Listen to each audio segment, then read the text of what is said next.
Bonjour à tous et bienvenue pour cette nouvelle série de vidéos sur la chaîne. Oui, j'ai bien dit série. C'est la première fois que je crois que je fais une série vidéo. J'ai décidé de préfilmer un maximum de vidéos le temps que j'ai encore le temps de filmer des vidéos et de les monter. Je vais essayer de publier une vidéo par semaine de cette série de vidéos jusqu'à octobre. Oui, on va dire que ça, on va dire, je pense, vu ma sélection, que j'ai de quoi vous faire tenir un petit temps sur la chaîne. Comme vous l'avez vu dans le titre, on se retrouve pour des recommandations livresques qui ont un lien avec l'automne. Donc vous n'avez pas encore ma vidéo sur le Pumpkin Autumn Challenge. En tout cas, au moment où moi je filme, je n'ai pas encore filmé la vidéo à propos de ma page. J'ai 7 catégories de livres à vous présenter que j'ai regroupées en 5 vidéos, en 5 thématiques. Je ne sais pas si je vous annonce quelles vont être les différentes thématiques ou si je vous laisse la surprise. On verra à la fin de ce premier tournage si j'ai envie de vous révéler ou non quelles vont être les différentes séries de vidéos, les différentes thématiques. Par contre, la thématique du jour, vous la connaissez puisque vous l'avez vu dans le titre, c'est la thématique, les recommandations de livres classiques et de livres de littérature blanche pour l'automne. Le premier classique que je vous recommande de lire pour cette saison d'automne, c'est Le Grand Maune d'Alain Fournier. Le Grand Maune, je l'avais commencé quand j'étais en 3e et j'avais abandonné cette lecture parce que j'arrivais pas à m'attacher, j'arrivais pas à me projeter, je pense que c'était encore trop proche de ce que je pouvais être en train de vivre. Je l'ai relu ce printemps précisément, mais c'est un roman parfait pour l'automne. Notre narrateur, c'est François, c'est un jeune garçon dont le père est instituteur dans un petit village dans le Cher et qui va faire la rencontre d'Augustin Maune. Augustin Maune, ça va être l'élément déclencheur de toute sa vie, de toute son existence. Ça va être la personne qui va apporter l'aventure dans sa vie, qui va apporter le mystère, qui va apporter l'exaltation, l'amour dans son existence. C'est un roman sur l'amitié, c'est un roman sur l'adolescence, un roman sur le passage à l'âge adulte, un roman sur les responsabilités, un roman sur le rêve, un roman sur la réalité. C'est un petit bijou pour l'automne, c'est un roman qui fleure bon la forêt, qui fleure bon la rentrée des classes. On a toute cette histoire autour de Maune, de François et de leurs camarades qui sont à l'école, qui vivent d'autres aventures. On a François qui un soir va dans une demeure mystérieuse et assiste à un bal. Et tout est mystérieux, on est presque à la limite du fantastique, on ne sait pas si tout ce qui se passe est réel ou si c'est dans le rêve. Et Augustin, lors de cette escapade, va rencontrer une jeune femme de qui il va tomber éperdument amoureux. Et ensuite, tout va tourner autour de cette jeune femme. Augustin va vouloir la retrouver à tout prix, il ne va plus pouvoir s'empêcher de penser à elle. Il ne peut plus vivre sans elle et c'est très beau, c'est fort. Au-delà de l'histoire d'amour, il y a l'histoire d'amitié, il y a ce roman d'apprentissage. Et si vous n'êtes plus dans l'adolescence, ça vous rappellera, vous, vos moments d'adolescence et ça vous rappellera... Je pense, c'était Lemon qui disait ça dans sa vidéo sur le Grand Maune, qu'on connaît tous une fois dans notre vie un Grand Maune, un Augustin qui apporte l'aventure dans notre existence. Que cette relation d'amitié ou d'amour soit longue ou courte, elle compte dans notre existence et ça vous le rappelle. Comment vous faire une vidéo recommandation classique pour l'automne sans vous parler des Hauts de Hurlevent d'Emily Brontë? Des Sœurs Brontë, je n'ai lu que Les Hauts de Hurlevent et Jane Eyre qui est de Charlotte Brontë et moi personnellement mon cœur va aux Hauts de Hurlevent. Ce roman nous raconte l'histoire d'amour impossible et tragique entre Catherine et Heathcliff. Le père de Catherine a adopté Heathcliff lorsqu'il était petit. Heathcliff est un vagabond, un bohémien, on ne sait pas très bien d'où il vient, ses origines sont un peu floues. C'est un personnage d'un de mystère, d'un de brume, comme l'endroit où il se trouve qui sont les Hauts de Hurlevent. Ce manoir plongé dans les brumes, plongé dans la lande, cet endroit mystérieux où on imagine très bien vivre quelques fantômes. Catherine et Heathcliff tombent amoureux. Le problème de Catherine et Heathcliff, c'est qu'ils n'appartiennent pas au même milieu. Catherine a un frère, Hindley, qui déteste Heathcliff, qui est jaloux, maladif de ce garçon, et qui va lui faire comprendre qu'il n'est pas de leur famille, et bien qu'il soit leur frère adoptif, il n'est pas de leur sang, et il n'est pas du même rang social qu'eux. Un soir, Catherine et Heathcliff ont décidé d'aller espionner un bal dans une famille voisine. Lors de ce soir de bal, Catherine va rencontrer Edgar Linton, qui est riche, qui est jeune, plutôt beau, et Catherine, un peu comme une Emma Bovary, va être attirée par le luxe, par cette vie faite de paillettes et va abandonner Heathcliff au profit d'Edgar. Heathcliff va nourrir une haine féroce à l'encontre d'Edgar, à l'encontre de Catherine aussi. Il ne va pas comprendre pourquoi elle l'a abandonné. Il va se dire que c'est forcément à cause de ses origines et Heathcliff va devenir un personnage abject et odieux et pourtant un personnage qui a toute mon affection et tout mon amour parce que je pense que un chagrin d'amour, ça peut changer quelqu'un. Et Heathcliff, ici, malheureusement, devient un vrai démon, un vrai diable. Et pourtant cette histoire d'amour est l'une des plus belles histoires d'amour qui n'ait jamais été écrite, c'est une de mes histoires d'amour préférées. Je vais vous lire mes 2 passages préférés, c'est assez court. C'est Catherine là qui parle. Mes grandes souffrances dans ce monde ont été les souffrances d'Hitchcliff. Je les ai toutes guettées et ressenties dès leur origine. Ma grande raison de vivre, c'est lui. Si tout le reste périssait et que lui demeura, je continuerais d'exister. Mais si tout le reste demeurait et que lui fut anéanti, l'univers me deviendrait complètement étranger. Je n'aurais plus l'air d'en faire partie. Mon amour pour Linton est comme le feuillage dans les bois. Le temps le transformera, je le sais bien, comme l'hiver transforme les arbres.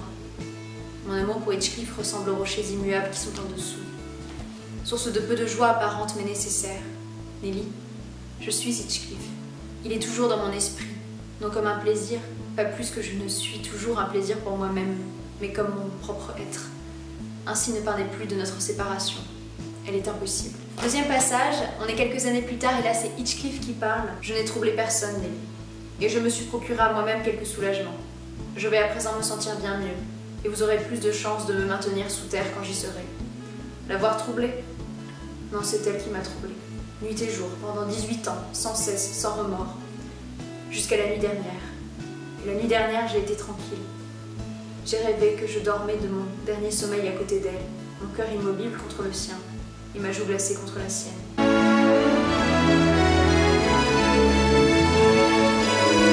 J'espère vous avoir convaincu de découvrir la plume d'Emily Brontë et cette histoire d'amour. On va passer plus rapidement sur ce livre-ci qui est un recueil d'histoires de fantômes de Dickens. Celui-ci, je vous l'avais présenté dans une de mes pales du Cold Winter Challenge l'année dernière ou l'année d'avant. J'ai un doute. Je vous dirais pas que c'est un livre spécialement fait pour Noël parce qu'on ne se retrouve pas spécifiquement à Noël dans ces nouvelles-là. Par contre, on côtoie des fantômes, donc ça, c'est parfait pour la période Halloween. Vous avez comme nouvelle Confession trouvée dans une prison, Au temps de Charles II, La maison hantée, Fantôme de Noël, Capitaine, Meurtre et le pacte avec le diable, À lire au crépuscule, Le portrait de la belle inconnue, La chambre de la mariée, Le procès pour meurtre, Esprit frappeur authentique, Le signaleur. Ça se passe avec des fantômes, sur la lande parfois en ville. C'est un roman, oui voilà, c'est un recueil de nouvelles tout simplement qui parle de fantômes. J'ai rien de plus à vous en dire dessus, j'avais apprécié certaines nouvelles, moins d'autres, c'est comme toujours dans les recueils. Là je vous parle de La fin de Satan de Victor Hugo. C'est un très long poème, c'est un très long chant dans lequel Victor Hugo nous parle de la chute de Lucifer du paradis et de son errance sur terre et des quelques années qui suivent ensuite la chute de Lucifer. C'est magnifique, c'est la plume d'Hugo, c'est touchant, c'est tranchant, c'est incisif, c'est noir. Ça rappelle le paradis perdu aussi. Voilà, amateur de poésie, amateur d'histoire à propos du diable, de la souffrance des êtres rejetés, je vous recommande La fin de Satan de Victor Hugo. Autre recueil de nouvelles, Les Diaboliques de Barbey d'Aurevilly. Celui-ci, je l'avais étudié quand j'étais à la Sorbonne, c'était sur mon cours Le diable et l'idée du mal au 19e siècle. J'avoue que je n'avais pas été très emballée par ce recueil de nouvelles, mais il n'empêche qu'il colle parfaitement à l'automne. Et ici, les diaboliques sont surtout des êtres humains qui commettent des choses peu recommandables.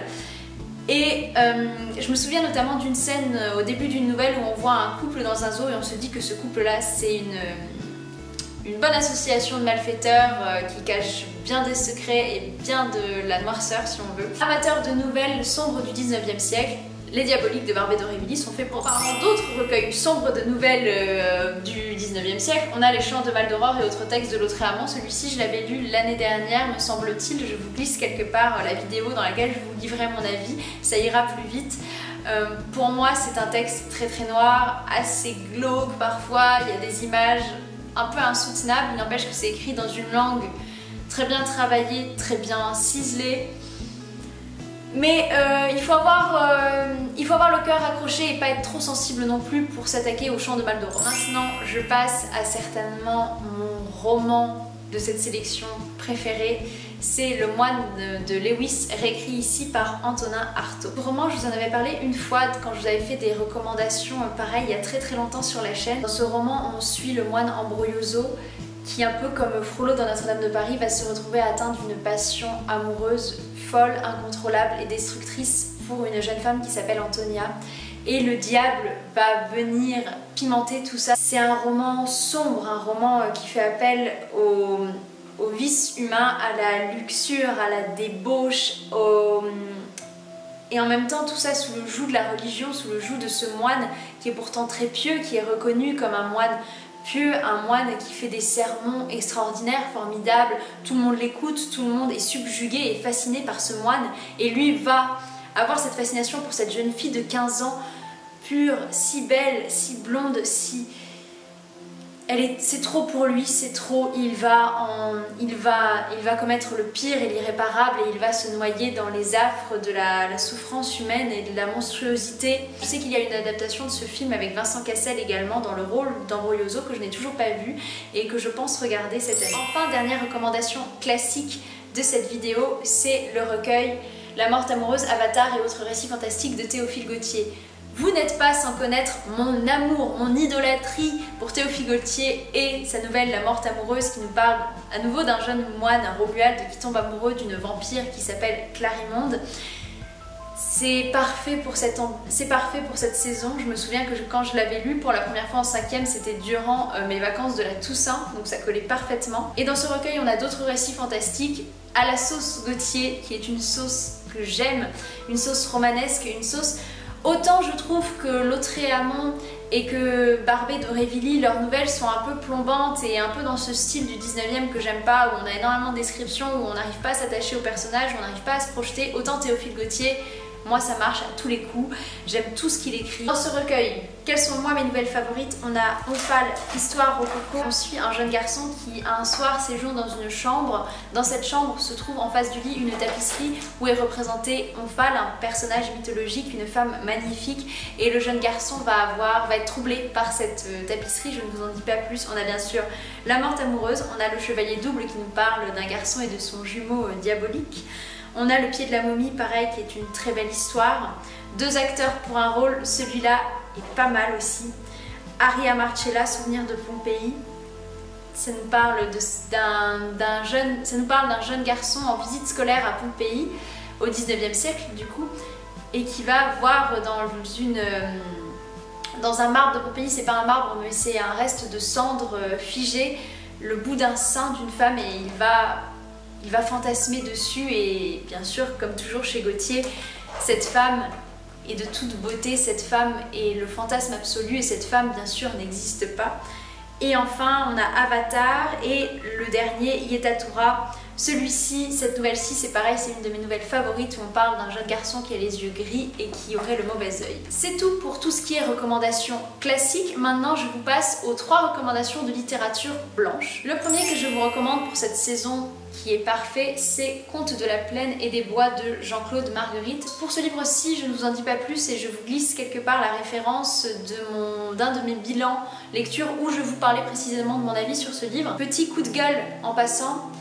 Ce livre, je vous le recommande parce que j'ai aimé l'histoire, mais je ne vous le recommande pas pour l'auteur, puisque l'auteur s'était permis, sans mon accord, de couper ma vidéo bilan et de ne prendre que la partie où je parlais de son livre pour le reposter sur sa chaîne sans me demander l'autorisation. Généralement, les auteurs ne coupent pas des bouts de votre vidéo pour les reposter sur leur propre chaîne et pour se faire leur propre pub. Généralement, on est quand même au courant de ce qui se passe, mais en tout cas, auteurs, faites très attention à ça. Oui, on parle de vos ouvrages, de vos écrits, de vos bébés, mais nous aussi on crée un contenu artistique et intellectuel. Donc tout simplement, si vous vous permettez de faire comme cet auteur l'a fait pour mon extrait de vidéo, c'est une atteinte au droit d'auteur. Je dis ça, je dis rien, je n'en dis pas plus. Autre recommandation de littérature blanche, je vous parle de Neverland de Timothée de Fombelle. Celui-ci, je l'ai lu l'année dernière, je vous glisse aussi ma vidéo. Ce livre-ci, j'en attendais beaucoup, je pense que j'en attendais trop, mais ça reste un ouvrage plutôt bouleversant, assez touchant. Ça nous parle de Timothée de Fombelle qui perd son grand-père et qui va partir à la recherche de ses souvenirs, à la recherche de ce petit garçon qu'il a été, à la recherche du moment de fracture où on bascule de l'enfance à l'adolescence et presque à l'âge adulte, où on perd cette capacité de rêver, cette capacité d'imagination, cette capacité de jeu pour vivre des choses plus concrètes, des choses plus sérieuses, comme peut le dire Saint-Exupéry. Neverland, ça nous parle de ce Neverland, donc de Peter Pan, ça nous parle aussi à la manière de Saint-Exupéry, de cet aviateur qui va rencontrer le petit prince, ça nous parle de plein de choses. Ça a un goût de feuilles d'automne, ça a un goût de ces dimanches après-midi d'automne qui nous rappellent l'enfance. Comment faire une vidéo recommandation de lecture pour l'automne sans vous parler de La Terre qui penche de Carole Martinez. Je vous avais fait il y a longtemps sur la chaîne une vidéo dédiée à Carole Martinez et à La Terre qui penche et à deux de ses autres romans qui sont Le cœur cousu et Le domaine des murmures. La Terre qui penche, ça nous parle d'une petite fille qui est blanche, qui a 12 ans et en même temps c'est une femme qui est aussi déjà morte, blanche, et on a ce récit à deux voix, on a cette vieille femme qui nous parle et on a aussi cette petite fille qui nous raconte son histoire de jeune fille de 12 ans au Moyen-Âge qui se retrouve fiancée à un jeune garçon qui est atteint de ce qu'on pourrait appeler aujourd'hui de l'autisme. C'est une jeune fille qui rêve de savoir lire et écrire pour avoir un pouvoir magique et qui va se plonger dans... C'est l'écriture de Carole Martinez qui est elle-même magique, qui est cinglante parfois, qui est déchirante et bouleversante. C'est certainement mon autrice préférée. Elle parle au plus profond de moi. Ces femmes sont écrites avec tellement de justesse. C'est beau, voilà. Je vous le recommande, je vous recommande absolument La Terre qui penche et tous les autres romans de Carole Martinez pour cet automne. Et voilà, cette première vidéo recommandation livresque est terminée. J'espère que vous aurez trouvé de quoi vous satisfaire. Pour la prochaine série vidéo, on va parler de tout ce qui est lecture graphique et aussi lecture doudou pour l'automne. Je vous embrasse et je vous dis à très vite.